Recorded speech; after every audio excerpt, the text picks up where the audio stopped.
when help me on costing when customers where I live insist on buying cheaply, what I've incurred a lot to bake, given that every person around sells, cheaply. So there's people doing mandazi at 5 bob and donuts and 10 bob, and they want a kg whipped cream decorated cake at 1300. So it looks like people, hi guys, people are really into cheap things and they are expensive, or they're looking at the shop and comparing you. So if you have this problem, guys, let me know. You can comment on there if you have this problem. But I have a very interesting answer to this problem every time. And if anybody knows me or has dealt with me, you know. The first thing I want to tell you is that you're not in the right niche. You either choose to be in the niche of those 10 bob people or 15 bob people, or you choose not to be, or the supermarket people, or not to be. So what happens is that we're trying to compete with the supermarket, we're trying to compete with the shop, and we're trying to compete with other bakers. So what happens if I give the best example? If you look at people who've been successful, they chose a niche and they stuck with it. Small scale home bakers or small time, we want to do everything and we don't want to choose a niche. And the thing is, that's where you go wrong. So what's happening, you're going to the wrong customer and you're telling them to buy your thing and they can't afford it because they're not your target market. And then they compare you with who they're used to, which is a supermarket or these other people. So I just want to tell you guys, please choose one niche and then decide that's my niche. Now, let me just, they're always going to complain about the price. So I think it's something you have to make a choice. Either you're going to agree, I'm in a cheap cake industry. That means, guys, something has to give. Here's the thing about business and manufacturing, because by the way, guys, that's what we are. We're manufacturers. You choose two ways. You either choose to be high quality, do good cakes that taste good with no shortcuts, and they do tend to be expensive. And those are the ones that are sold, from 1800, 2K to 2500. But the thing is, you're going to look for a client who's looking for quality and is willing to pay. Because I'm willing to pay for something quality, even if it means double the price. Or you will decide, I'm going to do budget things. The thing about budget things, they force you to economize. Instead of using milk, you use water. Instead of using eggs, you reduce eggs. The quality of that thing will not be good. But if that's the choice you have made, then that's how it has to be. So I always tell you, what do you want to do? This is a choice you have to make as a business person. This is a choice you have to make as a business person.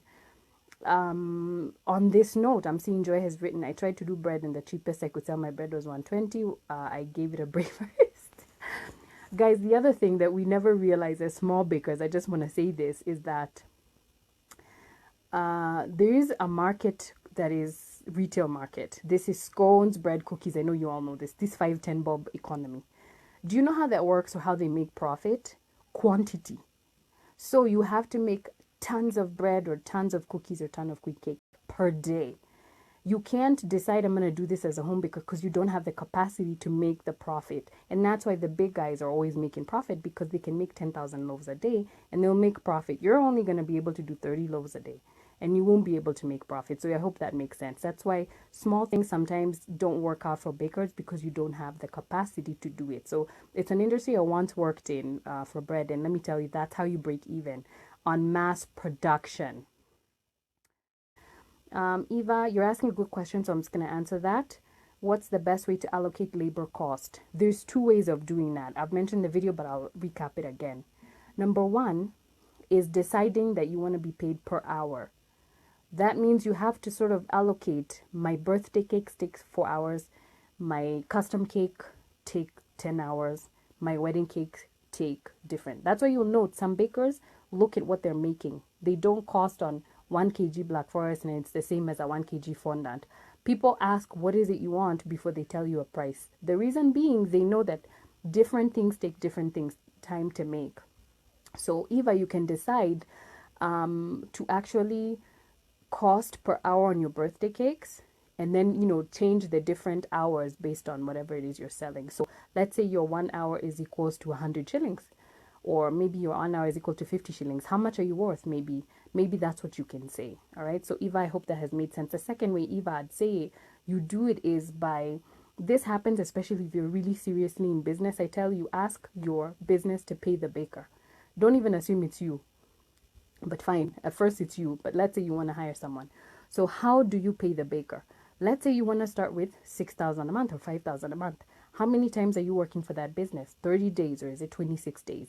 So you take that 5,000 shillings, you divide that by 26 days.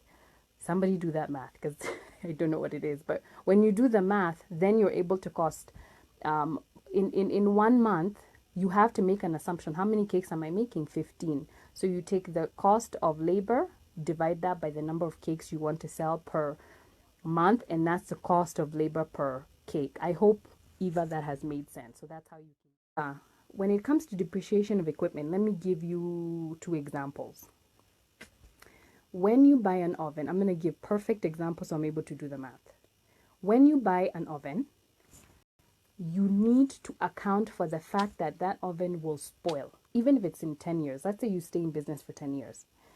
Technically, your business should be able to pay back that oven. It should be able to give you money to, because it's been baking, right? So as it depreciates, it's going to cost you because it's going to go minusing the cost of it. And then by the time it's finished, you should actually buy another one. So if I was to find out the depreciation cost of my oven, I'd say maybe I have an oven that's 10,000 and it's gonna last for 10 years. I have a calculator here. So that means every year it's gonna cost me 1,000 to use this oven. Then I'm like, okay, that's 1 year. How about per month? I divide that by 12. It's gonna cost me 83 bob every month to use the oven. Let's say I'm making 10 cakes. I take that 83 bob and I divide it by 10. And I find out that each cake has to pay me 8 bob to be able to buy another oven in 10 years. Talk about how entrepreneurship takes a toll on your emotions. For real, chick, you are preaching to the choir. And if anybody who wants to, please feel free to comment on your experience. The one thing that I have a post before I even answer anybody's questions. Eva, thank you for bringing this up because nobody talks about it. I have a post that I made some time back and I talk about the first 4 steps you want to take to start entrepreneurship. And one of the things I write there, and everybody tends to like sort of gloss over it, is, are you sure you want to be an entrepreneur? Because let me tell you, it's like the most insane thing you can do. Half the time when you start, you're broke. Most things are not working. You're paying everybody else but yourself, and it takes a toll. You're busy most of the time. You barely get any sleep. And especially depending on which niche you're in, especially for those who are doing crazy decorations, it takes a physical toll. If you have a family, like for example, if you're married and have kids, that takes a toll. Even if you're not, I mean, this is coming from me, it still takes a toll because you basically have no social life. Okay, so it just definitely takes a toll. So I just kind of want to tell you that if you want to get into entrepreneurship, you need to figure out how you're going to stay sane, because sanity becomes like a thing where you may lose your sanity. You know what I'm saying? And anybody feel free to, yeah, running business is crazy, right, Anne? It's crazy. So like for me, what I did is just basically find either a person or a way that I can sometimes just kind of step out of the business, either talk about my issues with this person or step out of the business and find a way to sort of center myself and not go crazy within the business. And by the way, if you think it gets easy, it doesn't. The bigger your business grows, the crazier it gets and the more insane you feel like you're growing. So it's a mix of just finding your center, and then now over time, like Eva is saying, finding somebody to help you, because you go crazy if you want to do everything. So over time, what I've done is just found people to help me do what I'm doing and delegate what I'm doing, and I'm still doing it now. And it's still, sometimes there's days where I feel like it's unmanageable. So definitely, like Eva, I'm feeling you, girl, and thanks for bringing that up. Sujata, hi. Shanaz, I'm going to answer your question. How do home bakers sell cookies at a reasonable price? Shanaz, this seems to really bother you a lot, and I really understand you. And so I think that I will answer to the best of my abilities. Shanaz, to be honest, there's 2 things happening with home bakers. Either, you're welcome, Eva, either they are not making money and they don't know. Because let me tell you, you never really know, especially if you're not tracking your finances. And by the way, if anybody here is tracking their finances, be honest and comment. I want people to comment. I have 29 people here. How many of you are actually tracking your financials? Just right there. Yes, you're tracking, or no, you're not tracking. if you're really tracking your finances, you can catch if you're doing a loss. But what happens with home bakers? They're not.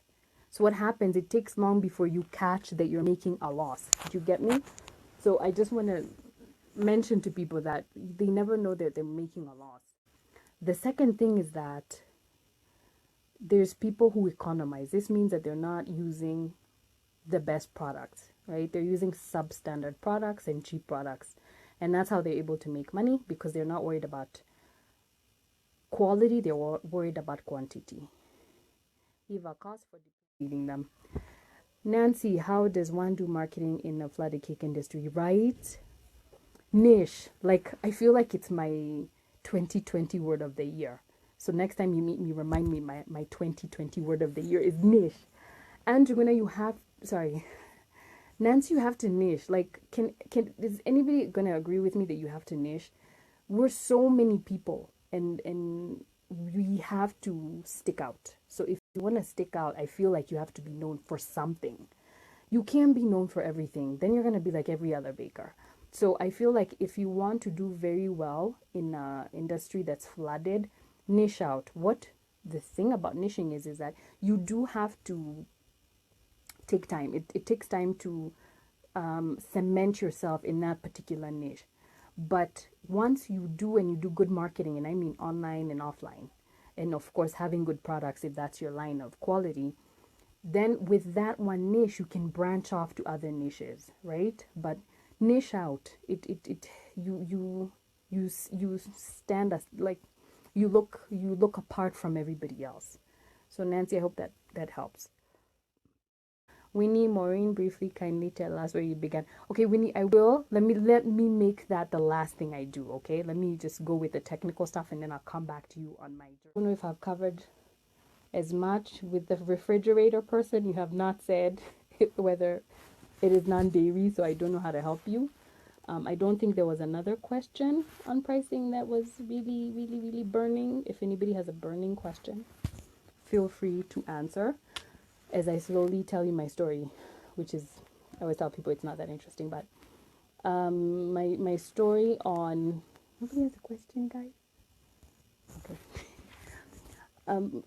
I think I'll give my business story. What happened is that when I was working, actually I was working in Yeri, was it 2000? Actually, funny enough, guys, my business story started in 2007, where me and my sister relocated. We were living in the States and we came back. And we came back with fire, like, oh yeah, we're coming, we're gonna do business in Kenya, it's so amazing. And when we came, we just didn't understand the business culture and how things are done. And so we did all the wrong things and made all the mistakes that you can possibly think of. I always tell people, if you can think of a mistake, I've made it. So everything went south. The business we started just kind of went down completely.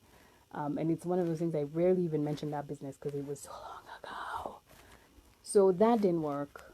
And so we closed shop, and I was like, you know what? I'm just going to find a job because I was totally broke at the time. And I'm like, you know what? I'm just going to find a job. And, I literally gave up ever starting business. So I had a job in Yeri. I was working for a church organization. And that actually was really a breakthrough for me because, and I'm not always telling people you need to work, but funny enough, for me, working you're welcome, ended up being the thing that helped me because I was able to deal with the business atmosphere, being employed and realizing how things work from distributorship to manufacturing. And I was lucky enough to be working in a huge warehouse that actually had baking happening of bread and buns, and we were supplying Caroline, I'll get to that. We were supplying schools. So I picked up so much knowledge in the 4 years that I worked there that it is invaluable. Invaluable. I cannot explain. Out of that, while I was still at work, I started baking buns and cakes for my colleagues in the office. And one person randomly goes like, you know what? You could do this as a business. So I started selling some of these things and birthday cakes and all that. And in there, I started researching how can I register a business legally. And so while I was still at work, I literally registered my business name, opened a website, and did everything I needed to do, starting buying things. And now when I was ready, I quit the job and actually decided to come back to Nairobi and actually start baking for business. For those of you who may wonder sometimes, our till says Amari Quick Breads. So when I first started the business, it was Amari Quick Breads Bakery because all we were selling were quick breads. We were doing banana bread, orange bread. What else were we doing? Just quick breads, actually. And so we weren't even doing birthday cakes, and that's how it started. So I wish I could tell you it's like one of those journeys that's like this. If anybody has ever seen the meme for business is like this. Because I started a business, it did well. It did so well, I was able to hire a delivery guy who would now deliver, because I was taking orders and delivering. Then I'm like, this is not working. So then I hired somebody who would deliver and not bake. It did so well. I'm like, oh my God, I need a shop. So that's one of the mistakes I made because I decided to get a shop, but in the wrong place.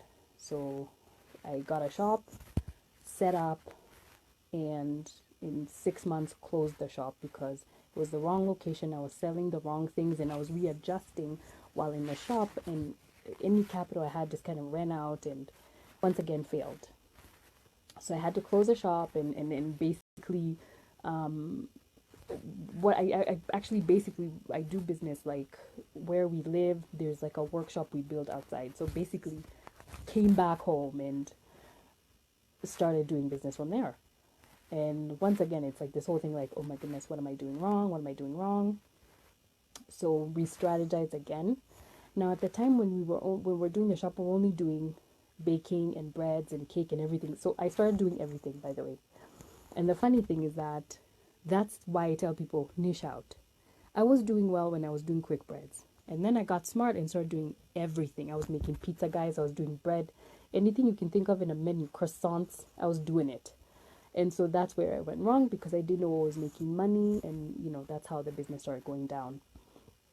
Now, after that, I came back and I'm like, you're once again at zero, just kind of trying to figure out what do I do.